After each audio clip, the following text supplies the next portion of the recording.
প্রতিদিন দেশে এবং দেশের বাইরে ঘটছে অসংখ্য ঘটনা, জন্ম হচ্ছে সংবাদের। দিনের সংবাদ এবং সেখান থেকে বাছাই করা সংবাদের বিশ্লেষণ নিয়ে ডিবিসি নিউজের নিয়মিত আয়োজন গ্রেট ওয়াল সিরামিক ইন্ডাস্ট্রিজ লিমিটেড নিবেদিত সংবাদ সম্প্রসারণ নিয়ে আমি সোনিয়া হক আছি আপনাদের সাথে। প্রতিদিন এই আয়োজনে আমাদের সাথে স্টুডিওতে থাকবেন দুজন অভিজ্ঞ সাংবাদিক, যাদের দীর্ঘ অভিজ্ঞতা থেকে আমরা জেনে নেব সংবাদের আদ্যপান্ত পর্যালোচনা। আজ আমাদের সাথে সংবাদ সম্প্রসারণে অতিথি হয়ে এসেছেন bdnews24.com এর জ্যেষ্ঠ সম্পাদক আমানুল্লাহ কবির এবং আছেন বিএফইউজের সভাপতি মঞ্জুরুল হাসান বুলবুল।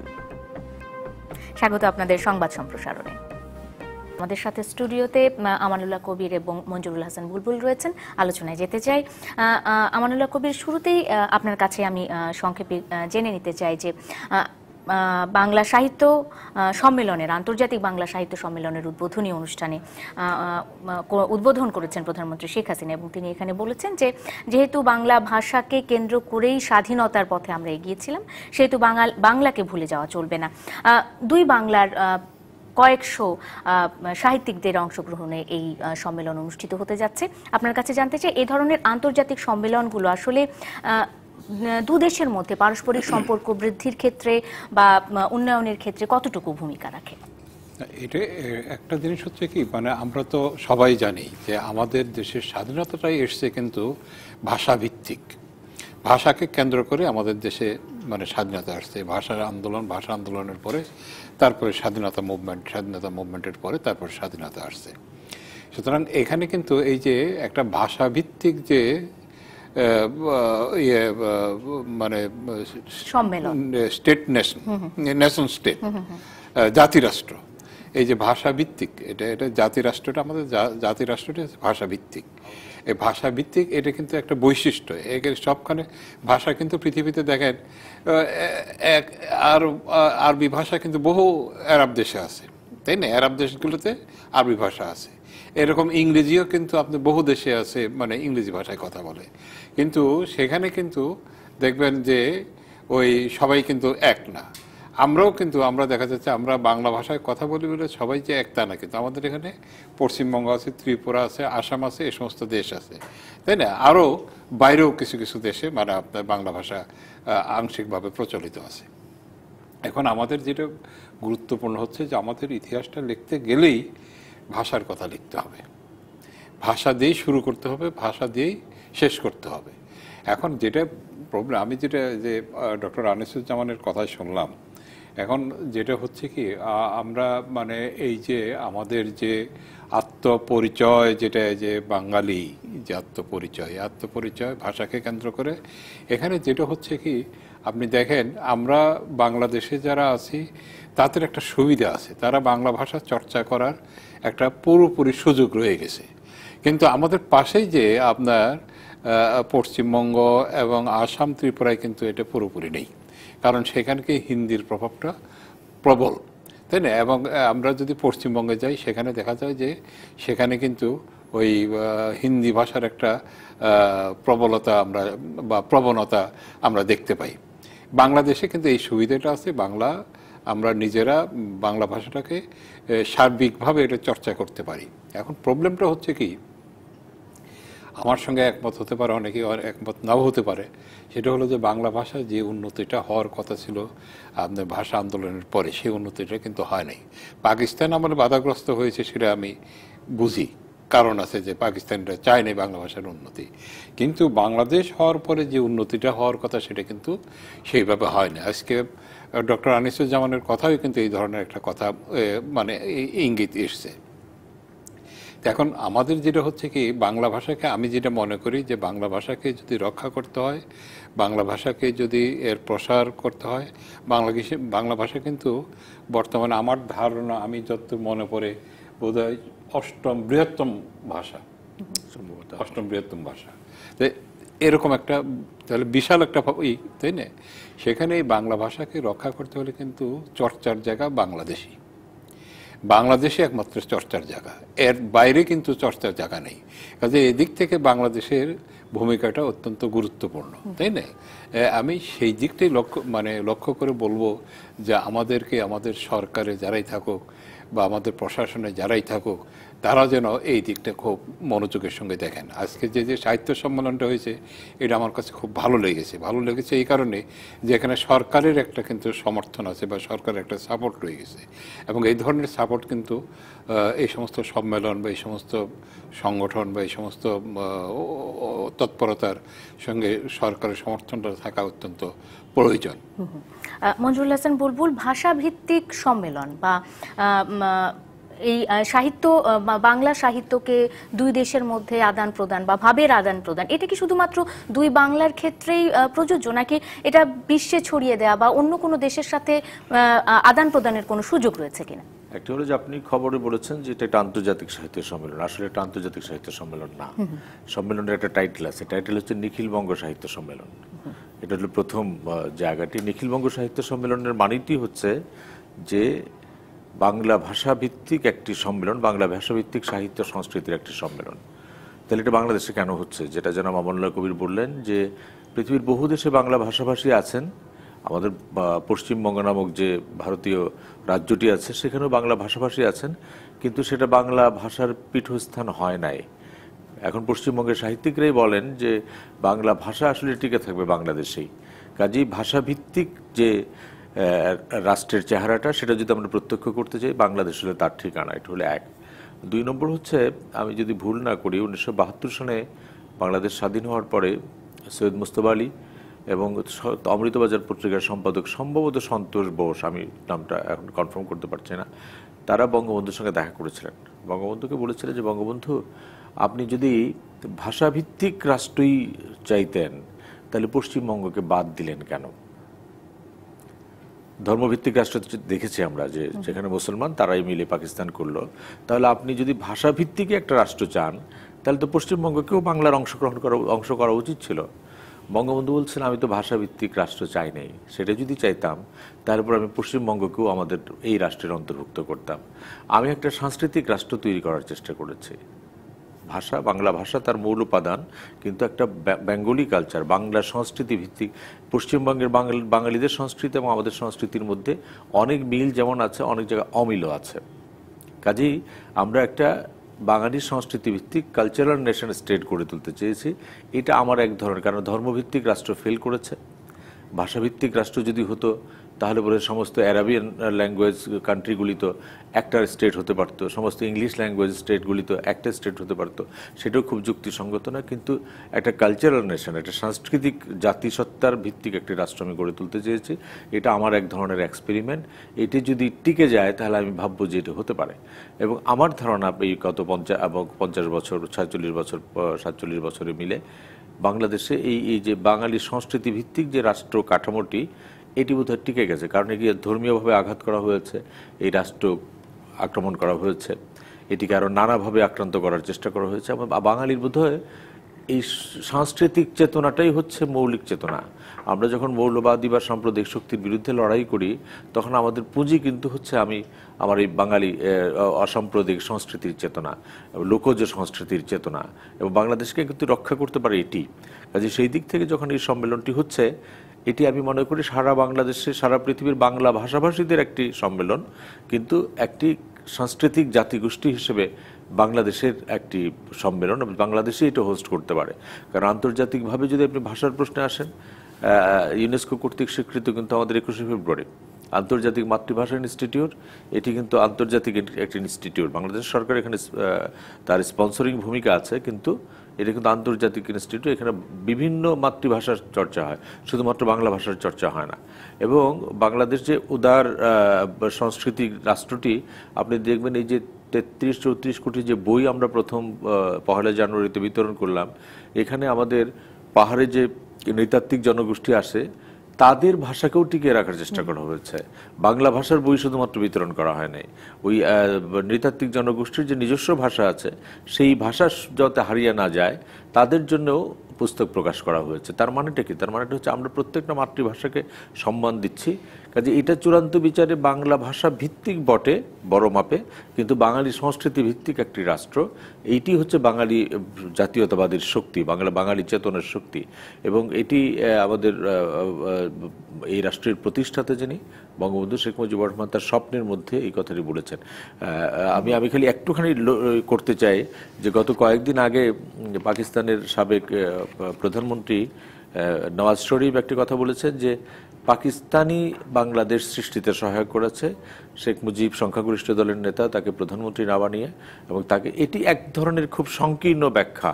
আমরা যদি নওয়াজ শরীফের এই কথাটিতে উল্লসিত হই, তাহলে দীর্ঘদিন ধরে এই বাঙালির রাষ্ট্রটি প্রতিষ্ঠার জন্য যে আমাদের সংগ্রাম, আমাদের নিষ্পেষণ, ধর্মের নামে নির্যাতন, এই অংশটিকে অস্বীকার করা।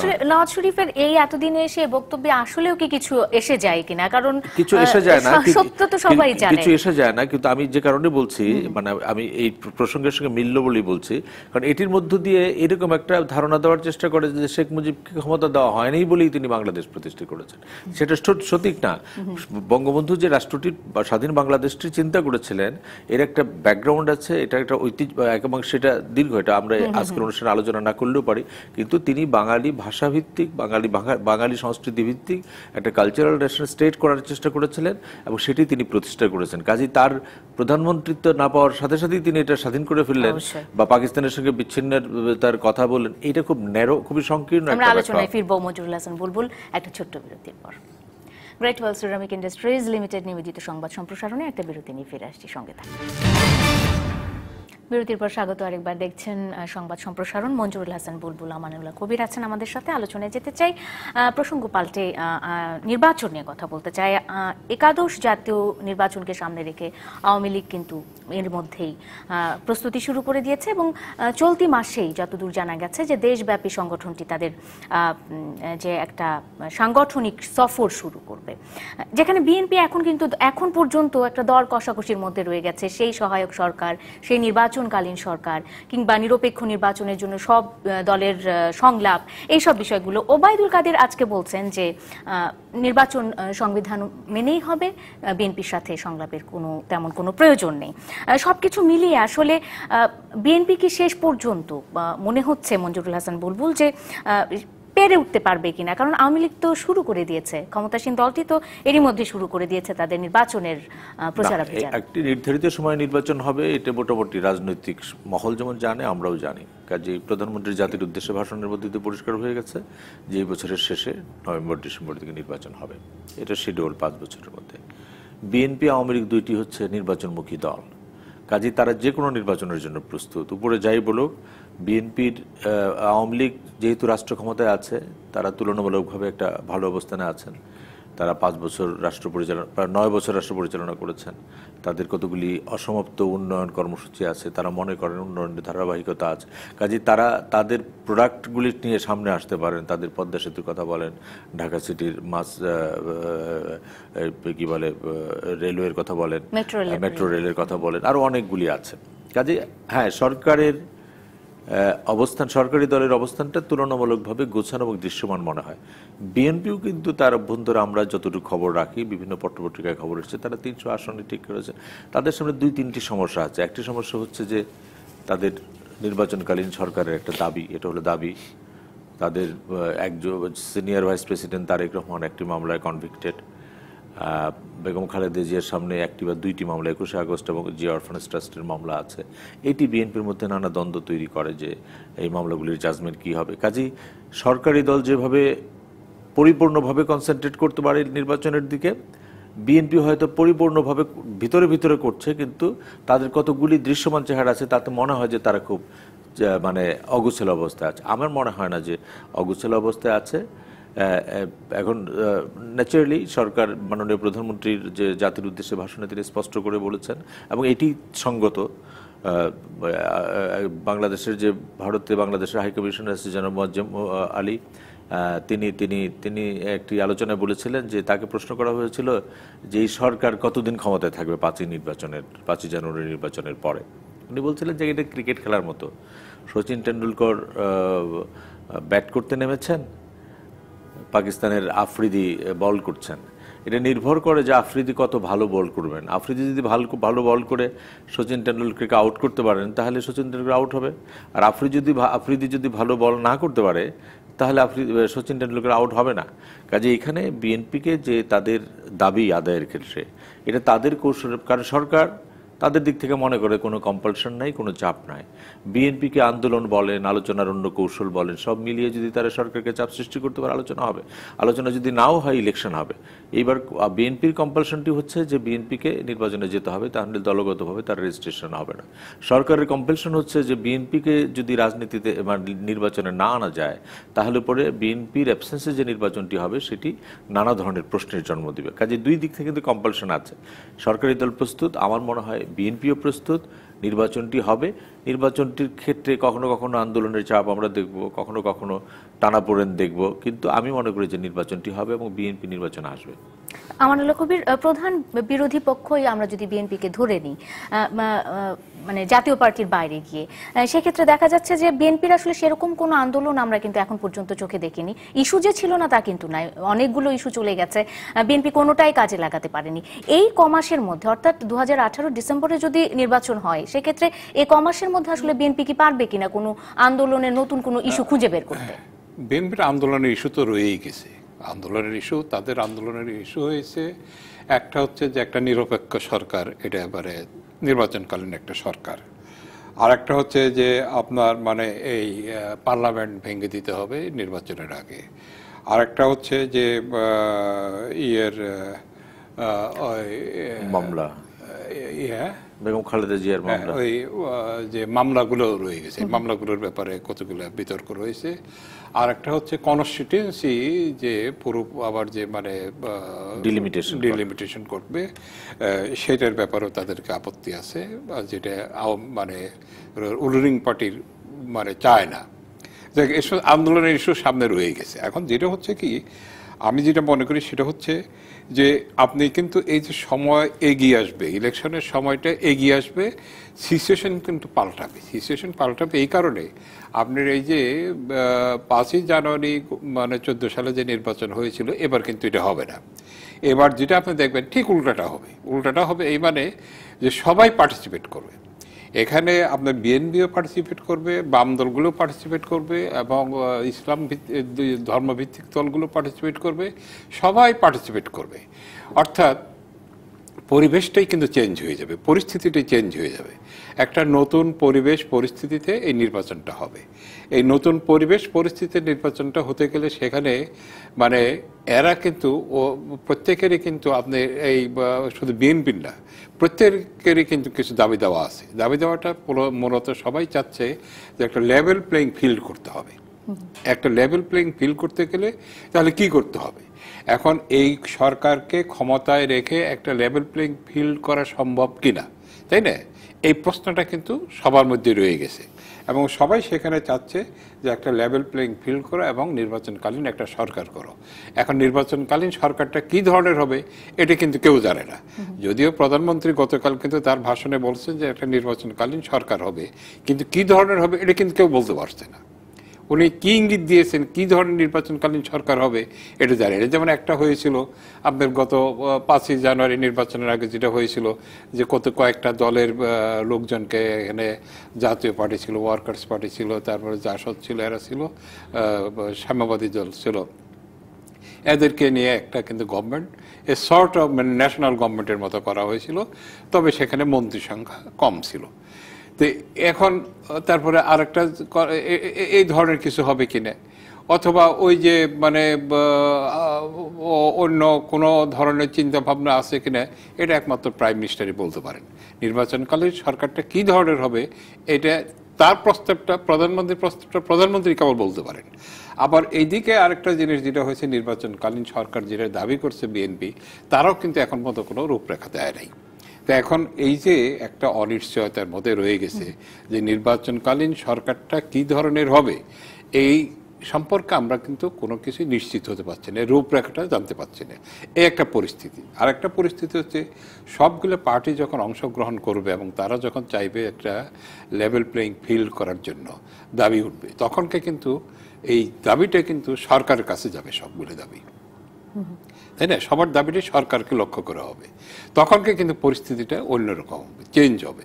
কাজে আমি মনে করি যে এই যে পরবর্তী নির্বাচন যেটা হচ্ছে, এখানে ধরেন অনেক জোট হবে, অনেক মানে মোর্চা হবে, এই সমস্ত হবে টবে হয়ে মানে একটা পরিবেশ সৃষ্টি হবে, যে পরিবেশে কিন্তু আপনার সবার পার্টিসিপেশনের দিকেই যাবে সবাই নির্বাচনে। তবে একটা আন্দোলনমুখী সিচুয়েশন তৈরি হওয়ার একটা সম্ভাবনা আছে বলে আমি মনে করি। সেই আন্দোলনের মতো না, হবে এইটা আমি ওইটা মনে করি না, ওই আন্দোলনের পুনরাবৃত্তি হবে বলে মনে করি না। তবে একটা আন্দোলনমুখী সিচুয়েশন হবে বলে আমার কাছে মনে হয়। সেখানে সরকারও নির্বাচন যত ঘনিয়ে আসবে, তখন কিন্তু সবার পার্টিসিপেশনের স্বার্থেই কিন্তু তখন সরকার কতটুকু মানে শক্ত হতে পারবে, কঠিন হতে পারবে, এটা কিন্তু বলা মুশকিল। ঢাকা উত্তর সিটি কর্পোরেশন নির্বাচন নিয়ে একটু কথা বলতে চাই। আজকে থেকে মনোনয়ন ফর্ম বিক্রি শুরু করেছে আওয়ামী লীগ।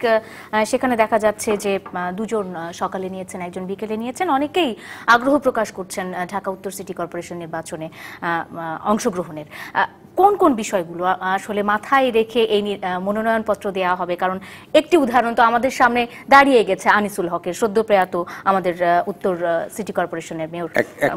আপনি একটু আগে বলি যে মাননীয় প্রধানমন্ত্রী তার জাতির উদ্দেশ্যে ভাষণে কিন্তু একটা পরিষ্কার করেছেন যে সংবিধান অনুযায়ী নির্বাচনকালীন সরকার গঠিত হবে, কাজে সংবিধানের বাইরে তারা যাবেন, এটা তিনি বলেছেন। এক, 2 নম্বর হয়েছে সিটি কর্পোরেশনের নির্বাচন, যে আপনি বললেন যে নির্বাচনী উত্তাপটা কিন্তু আছে মাঠে, রংপুর দিয়ে শুরু হয়েছে। ঢাকা উত্তর সিটি কর্পোরেশনের যেটা আপনি আগে বললেন যে সেখানে এই উত্তাপটা ছড়াবে, এবং এটা ঢাকার নির্বাচন মানে এটা জাতীয় নির্বাচনের মতোই একটি উত্তাপ পাবেন আপনি, আমরা পাবো। এরপরে আরও 3টি সিটি কর্পোরেশনের নির্বাচন হবে।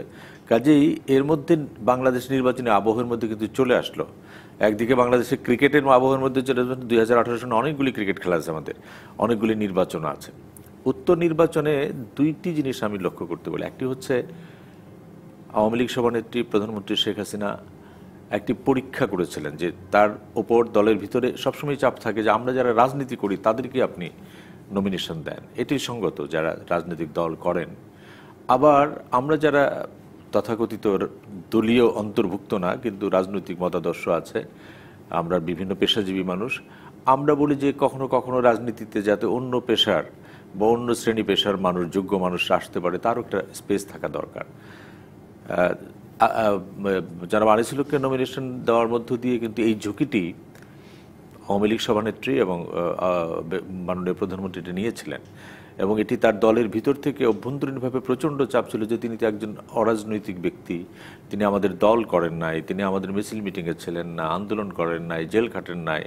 কিন্তু আমার মনে হয় যে মাননীয় প্রধানমন্ত্রীর এক্সপেরিমেন্টটি সফল হয়েছিল, এবং তার দলের মধ্যেও একটা বার্তা গিয়েছিল যে হ্যাঁ, আমার তো বড় মাপে মুক্তিযুদ্ধের চেতনা, বড় মাত্রে বঙ্গবন্ধু, বড় মাপে বাংলাদেশ, বড় মাপে অসাম্প্রদায়িক রাষ্ট্র চেতনা যারা বিশ্বাস করেন, এমন শ্রেণী পেশার মানুষ যদি আমাদের দলের সঙ্গে যুক্ত হয় তাহলে দলের ভাবমূর্তি উজ্জ্বল হয়, এবং তিনি যদি সফল হন তাহলে পরে এটি দলকে সমৃদ্ধ করে। একদিকে মাননীয় প্রধানমন্ত্রী যেমন সফল হয়েছেন আনিসুল হককে নমিনেশন করার মধ্য দিয়ে তার এক্সপেরিমেন্টটি, আবার অন্যদিক থেকে আনিসুল হক এত ব্যাপকভাবে সফল হয়েছেন যে দল ও মত নির্বিশেষে সকল মানুষের মধ্যে তিনি একটা জায়গা করে নিয়েছিলেন যে নগরকে তিনি ভালো করতে চান।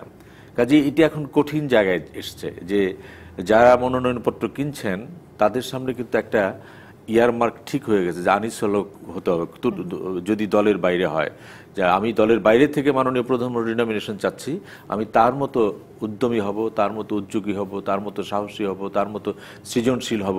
কাজে যারা মনোনয়নপত্র নিচ্ছেন তার কারো যোগ্যতা সম্পর্কে আমার কোনো মন্তব্য নেই, কিন্তু যিনি দলের বাইরে হতে চাইবেন তাদেরকে অন্তত প্রধানমন্ত্রীকে আশ্বস্ত করতে হবে যে আপনি আনিসুল হককে মনোনয়ন দিয়ে যেমন একটি সঠিক সিদ্ধান্ত নিয়েছিলেন, আমাকে নমিনেশন নেওয়ার মধ্য দিয়ে সেই সঠিক সিদ্ধান্ত নেবেন। আর যদি এটি যারা মনোনয়ন প্রত্যাশী তারা যদি ব্যর্থ হন তাহলে পরে আবার দলভুক্ত যারা নেতা-নেত্রী তারা আসতে পারেন, কারণ তারা তো দলের মধ্যে আছেনই। কাজে আমি জানি না শেষ পর্যন্ত দল কোন সিদ্ধান্তের মধ্যে যাবে, কিন্তু ঢাকার ক্ষেত্রে কখনো কখনো মানে পূর্বসূরীরা উত্তরাধিকারীদের জন্য একদিকে যেমন পথ খোলাসা করে দেন, আবার পথটা কঠিনও করে দেন। আনিসুল হক পথ খুলে দিয়েছেন, মাননীয় প্রধানমন্ত্রী তাকে নমিনেশন দিয়ে সেই পথটা খুলে দিয়েছেন। আবার যারা মনোনয়ন পেতে চান তাদের জন্য পথটা খুব কঠিন করে দিয়েছেন, যে তাদেরকে আনিসুল হককে অতিক্রম করে যেতে হবে। কাজেই যারা মনোনয়নপত্র নিতে চাচ্ছেন তারা এই দিক থেকে কতটা প্রস্তুত নিজেরা, এটা তাদেরকে জিজ্ঞাসা করতে হবে। এটা একটা কঠিন পরীক্ষার সময় আসলে তাদের জন্য। আমরা আলোচনায় ফিরে আসবো। হ্যাঁ, বিরতিতে যাবেন? হ্যাঁ, বিরতিতে যাবো। যাওয়ার পরে আমি অবশ্যই অবশ্যই এই বিষয়টি নিয়ে আপনার কাছে আসবো। ছোট একটা বিরতি নিয়ে ফিরে আসছি সংবাদ সম্প্রসারণ। বিরতির পর স্বাগত আরো একবার। আমরা আছি সংবাদ সম্প্রসারণে। আমানুল্লাহ কবির বিরতিতে যাবার আগে আমরা কথা বলছিলাম কেমন মিউট চাই এই বিষয়টি। আমি একটা কথা বলি, এই যে মানে ভালো লোকজনদের রাজনীতিতে নিয়ে আসবেন, এটা মানে ভালো খবর, এটা নিঃসন্দেহে সবাই এটাকে অভিনন্দন জানাবে। কিন্তু এখন যেটা প্রশ্ন হচ্ছে যে এই যে আমরা কিন্তু একটা নতুন ট্রেন্ড দেখতে পাচ্ছি। নতুন ট্রেন্ড হচ্ছে যে ব্যবসায়ীরা রাজনীতিতে ঢুকেছে, অর্থাৎ একজনের হাতে অর্থ এবং রাজনীতি দুটোই, কিন্তু রাজনৈতিক প্রভাব প্রতিপত্তি একজনের হাতে চলে যাচ্ছে, এই ব্যবসায়ী গ্রুপের কাছে চলে যাচ্ছে। এটা পার্লামেন্টে আপনি দেখেন অনেক ব্যবসায়ী রয়ে গেছে, বহু ব্যবসায়ী রয়ে গেছে। এখন কিন্তু এই যে এখনো দেখেন এই যে একটা ট্রেন্ডটা চালু হয়েছে, যে এটা উদ্যোগ আছে আনিসুল হক সাহেব, আমি কোনো খারাপ মনে করছি না, উনি রাজনীতিতে আসতে চাইলে ভালো কথা, ওয়েলকাম, আসছিলেন ভালো কথা, থাকতে পারলেন না, জীবিত থাকেন, মারা গেলেন, সেটাই। এখন এই যে আতিকুল ইসলাম সাহেব, তিনিও ব্যবসায়ী, কিন্তু তিনি একজন সফল ব্যবসায়ী, তাকেও রাজনীতিতে নিয়ে আসা হচ্ছে। তিনি যদি মানে উদ্যোগী হন, ভালো কথা, ভালো কথা। কিন্তু যে জিনিসটা আমার কাছে, যে জিনিসটা খারাপ লাগে বা যে জিনিসটা আমি আশঙ্কা করি, যে ভবিষ্যতে যদি এই ব্যবসায়ীদের হাতেই যদি সব কিছু চলে যায়, রাজনীতিও যদি ব্যবসায়ীদের হাতে চলে যায়, তাহলে রাজনীতির এইটা কি হবে, রূপটা কি হবে, রাজনীতির চরিত্রটা কি হবে, রাজনীতির ভূমিকাটা কি হবে। সেখানে রাজনীতি ব্যবসায়ীরা করে না, রাজনীতি রাজনীতিবিদরাই করে।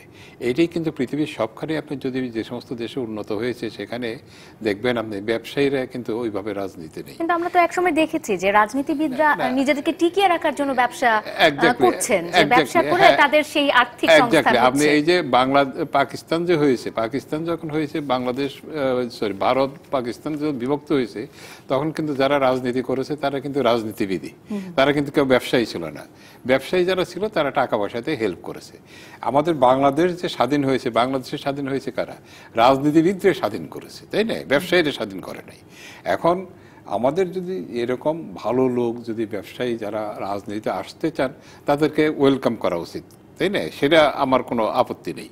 কিন্তু যদি এইটা মোটামুটিভাবে একটা ট্রেন্ড হয়ে যায়, যে পার্লামেন্টে যেভাবে রাজনীতি মানে ব্যবসায়ীরা গেছে, এইভাবে যদি বিভিন্ন জায়গায় যদি হয়ে থাকে, এবং আমরা দেখতে পাচ্ছি যার টাকা আছে সেই নমিনেশন পাচ্ছে, এরকম ঘটনাও ঘটছে, আওয়ামী লীগের আমলেও ঘটেছে, বিএনপির আমলেও ঘটেছে। এই জিনিসটার ব্যাপারে আমার উদ্বেগ আছে, আশঙ্কা আছে। অবশ্যই আমরা নিশ্চয়ই আশা করব যে একটা মিনিট পরে বিশ্বের সবচেয়ে শক্তিশালী রাষ্ট্র আমেরিকা যুক্তরাষ্ট্রের প্রেসিডেন্ট, তো এই জন্য আমেরিকার অবস্থা তো এই জন্য এরকম। আমরা একটু দেখে নিই আজকের পত্রিকার অনলাইনগুলো কি ধরনের সংবাদ দিচ্ছে ঠিক এই সময়ে। আমরা প্রথমেই আছে আমাদের সাথে bdnews24.com আছে আমাদের সাথে। প্রথম খবরটি হচ্ছে নির্বাচনকালীন সরকার নিয়ে আলোচনা চাই বিএনপি। মির্জা ফখরুল যেটি বলেছেন, যেটি নিয়ে আমরা কথা বলেছি। এখানে আরও কিছু খবর রয়েছে। জ্বলন্ত ট্যাঙ্কারটি থেকে আরও 2টি লাশ উদ্ধার। সিলেটে বাস ট্রাক সংঘর্ষে নিহত 3, ক্যাম্পে ছুরিকাঘাতে রোহিঙ্গা নিহত, এটিও আমরা আজকে সংবাদে পড়েছি। সিপিডির একটি প্রতিবেদন আমরা দেখতে পাচ্ছি, ধনী আরও ধনী, গরিব আরও গরিব হচ্ছে, তার একটি প্রতিবেদন আজকে দিয়েছে। সড়ক দুর্ঘটনার খবর রয়েছে। সভ্যতার চাপে মাতৃভাষা যেন হারিয়ে না যায়, প্রধানমন্ত্রীর খবরটি রয়েছে। এরপরে কোন সংবাদপত্রটি আমাদের সাথে আছে?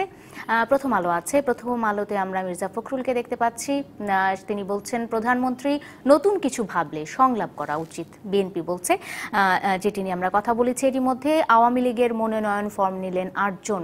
ঢাকা উত্তর সিটি কর্পোরেশন নির্বাচনের সর্বশেষ যে খবরটি এখানে দেওয়া হয়েছে। নির্বাচনের বিষয়ে সংলাপের প্রয়োজন নেই, ওবায়দুল কাদেরের বক্তব্যটি, যেটি নিয়ে আমরা কথা বলেছি। এরপরে আর কোন সংবাদপত্রটি আছে আমাদের সাথে? সমকাল আছে। সমকালেও আমরা মির্জা ফখরুলকে দেখতে পাচ্ছি এবং ওই একই কথা দিয়েই এখানে প্রথম সংবাদটি করা হয়েছে।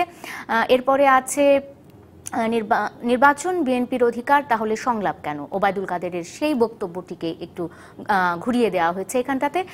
সিপিডির প্রতিবেদনের সংবাদ রয়েছে, দিল্লি ফিরে গেলেন মাওলানা সাদ, ইজতেমায় তাকে অংশগ্রহণ না করতে এবারে আমরা দেখেছি যে একটি পক্ষ এর বিরোধিতা করেছিল এবং তিনি ইজতেমায় অংশগ্রহণ নিতে পারেননি। এরপর কোন সংবাদপত্রটি আছে? সংবাদপত্র হচ্ছে বাংলা ট্রিবিউন আছে আমাদের সাথে। নির্বাচন বিএনপির অধিকার, বসাবসির কি প্রয়োজন? ওবায়দুল কাদেরের বক্তব্য। নির্বাচনকালীন সরকার নিয়ে সব দলের সংলাপ চায় বিএনপির সেই একই দর কষাকষির খবর যেটি আমরা বলছিলাম। সিলেটে ট্রাকের সঙ্গে বাসের সংঘর্ষে নিহত 3, কর্মবিরতিতে যাচ্ছে সব পৌরসভা।